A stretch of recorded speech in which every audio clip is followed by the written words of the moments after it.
Hello everybody, this is my fourth review of films to come out in 2025. Today I will be talking about Love Hurts, starring Ke Kwan and directed by Jonathan Hughes, who has been a stuntman for a bunch of stuff.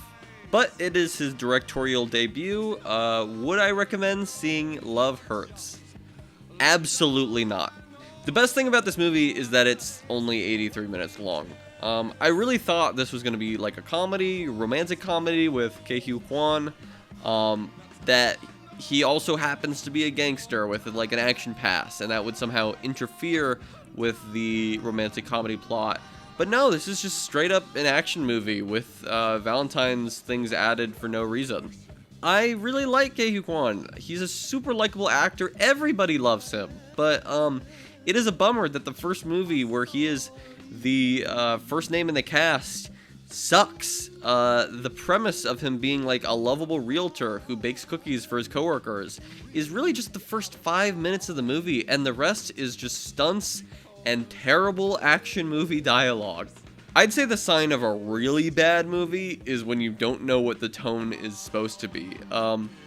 I don't know if the gangster stuff with Ke Kwan was supposed to be cool or funny.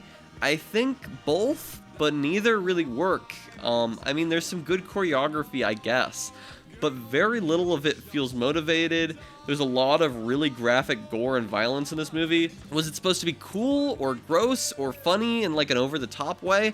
I have no clue, but it was just unpleasant.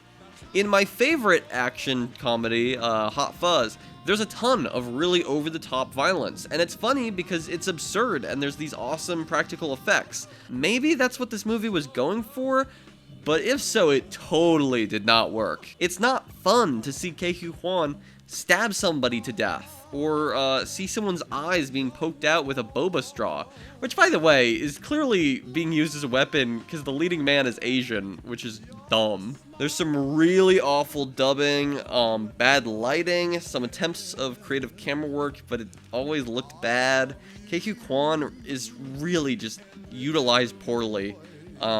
This movie is super hard to follow. I often didn't understand character motivation, and sometimes I think that was because it wasn't communicated to the audience well, but sometimes I think it just didn't make any sense. Some of the actors are doing their best with the material, but some of them, like Ariana DeBose, is just clearly not giving a shit. She knew this was bad. And at the end of the movie, Ariana DeBose and Ke Kwan get together for no reason. Ke Kwan is just utilized so poorly. Like, why was he casted in this? I don't want to see him be a cold-hearted murderer for 80 minutes. I just want to see those first 5 minutes where he's like a sweet realtor. Again, there's so much bad ADR, there's so much bad comedy, there's so much bad everything. This movie is so bad that 25 minutes into the movie, my friend sitting next to me looked up if it was written by AI. Anyways, I would give this a 1 star out of 5. It was terrible. Thank you for watching. Stay tuned for my review of Heart Eyes tomorrow. So subscribe to stay tuned for that. In the description, I will put a link to my Letterboxd list of all the movies I've seen of 2025. Again, this is my least favorite so far. There should be a link to a playlist of all my 2025 reviews, as well as a link right here, and a link to something else up here. So that's it. Thank you for watching again. All ratings and comments are very appreciated. See ya.